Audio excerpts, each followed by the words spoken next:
The problem we have in the world today isn't that our payment systems are broken, it's that they're antiquated. There are 2.5 billion people out there who don't have access to the financial system.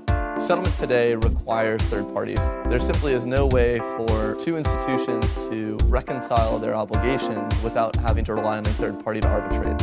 If you have a central operator, you can't construct that value exchange system on the fundamentals of the internet. When the web was originally designed, one of the main goals that they had that they didn't achieve was to have a way to transfer value.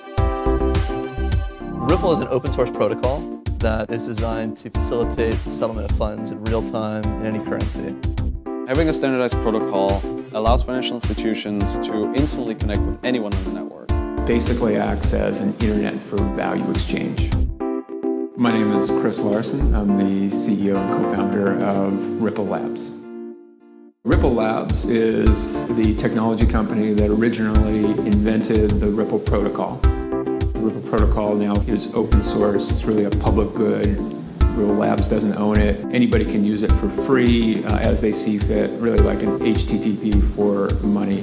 Our job is really just to continue to introduce new innovations that make the core more stable, more scalable, more secure, and importantly, bridges and connections to that core to make it easier for banks, financial institutions, market makers, developers, eventually anybody with an interest to integrate to that core system.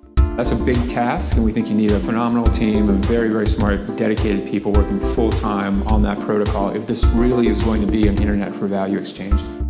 When looking at the payment system today, it's comprised of a series of components that are designed to custody assets and transmit them around. So at the very top of the payment stack, we have application layers like PayPal, Stripe, Square, applications, technologies that interface with consumers and businesses looking to execute a transaction.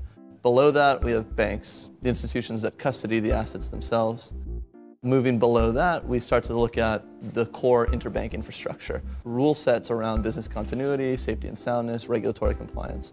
Below that, we have messaging standards, so we can think about SWIFT codes, ACH payment messages, Visa messages. And finally, below that, we have a settlement infrastructure, which is operated primarily by the central banks domestically and correspondent banks internationally. So where Ripple fits today in the existing payment stack is at the bottom. I'm Patrick Griffin, Head of Business Development for Ripple Labs.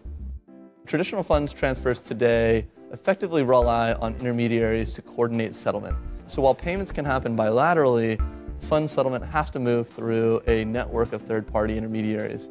What that creates is a system where payments can be lost and liquidity costs a lot more money.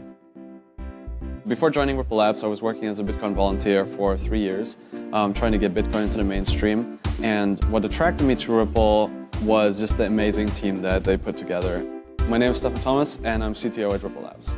One big priority for us at Ripple Labs is to build APIs, which then allow financial institutions and developers to work together and build apps that are innovative and tie into the financial infrastructure. There are parallels between the internet of the 80s, where you had CompuServe and Genie and AOL as individual islands that are unfederated, and then the value web as it exists today, where you have individual payment networks like PayPal, Alipay, and M-Pesa, which also are not connected together yet. And so we think that the same thing will happen where these start to be interoperable through some common protocol. All the progress we've seen over the last 20 years of the internet, now seeing that bleed into payment systems, transaction systems. So again, it's not that our systems are broken, they work. They're antiquated, and if you could take a step up now, get that analogy of value moving like information has been over the last 2 decades, opens up so many possibilities for existing businesses, the incumbents, their customers, and for the global economy. Now you have the possibility to deliver real-time payment messages against real-time fund settlement on a good funds basis. The web gave a lot of people access to information who didn't have it before, and we think the value web will give a lot of people access to the economy that they didn't have before. This notion of an internet for value exchange, we think this is just great news for everybody.